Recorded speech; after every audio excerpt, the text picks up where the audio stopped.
Good morning, everyone. I hope you're doing well. I was sitting having my morning coffee this morning, and I was reflecting on a comment that a client made to me the other day, which was that she said to me she knew a lot of people who didn't seem very present at the moment. And I was reflecting on this and thinking, well, how would I speak to that these days? And it used to look to me like the state of presence. We just didn't recognize that that was the gift, that what we were looking for, and that we were constantly in this cycle of thinking all the time, being in our mind, thinking all the time, trying to work out where to get to, what do I need, how am I going to create what I want. But all of those things are just an excuse to come back to presence, right? We think that creating something or changing something in the world is going to make us feel better. But the problem is we then live in our heads, not present at all, in our mind, constantly trying to work out, well, how do I get to these things? And it actually takes us away from the gift and the state of presence, which is actually underneath all of that thinking.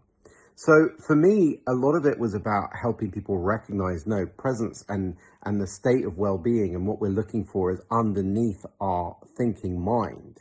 And the more we can recognize that, the more we can drop out of thought and we can come back to that place. That still looks true to me.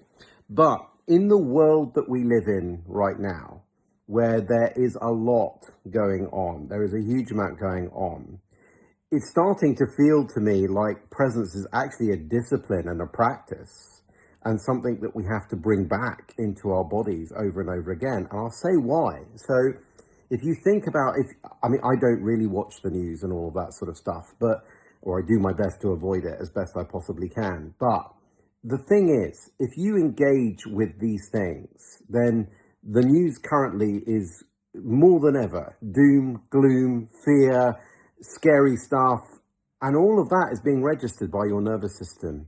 All of that is taking you into a place where your body starts to go, oh, there's a threat, right? Now, when your body starts to believe that there's a threat, even if you kind of know, well, I'm safe sitting in my house drinking my coffee with my dogs as I am right now, there's a part of your body that's going, yeah, but what's the next threat? Because that's what you're being conditioned to think about and to feel in your body, to feel unsafe.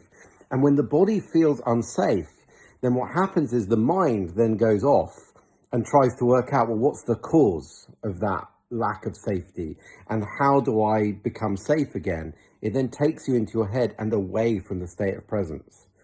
So for me, it's not just an insight into recognizing the state of presence lives underneath thought.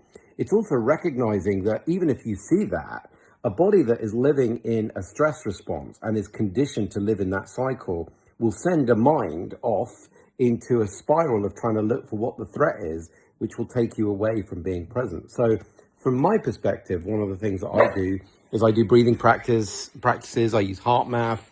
I deliberately do practices to bring my body back to a state of parasympathetic tone, because these days you kind of have to do that.